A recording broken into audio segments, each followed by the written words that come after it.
Tomorrow is St. Patrick's Day, and as we think about the story of Patrick, one of the things that stands out is he was taken as a slave into Ireland.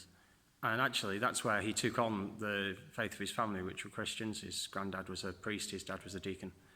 And then he came back and trained as a missionary and went over there. And something about that suffering is what led him on his Christian journey. Today, in Hebrews, we have it talking about Jesus. Somehow, his suffering is some of how he was made perfect to be our Saviour. And he can then identify with us in all our suffering and our problems. And the mystery of suffering is extraordinarily difficult to put into words. But it seems that sometimes as we suffer, there is something that happens in us that transforms us for the better. It's not that all suffering is that, and it's not that we can put it into words. But here in Hebrews, it says that's true of Jesus. It means that Jesus can then identify with us in our sufferings. It seems to be true in the journey of Patrick, leading him ultimately to be a missionary back to Ireland, the place he was held as a slave.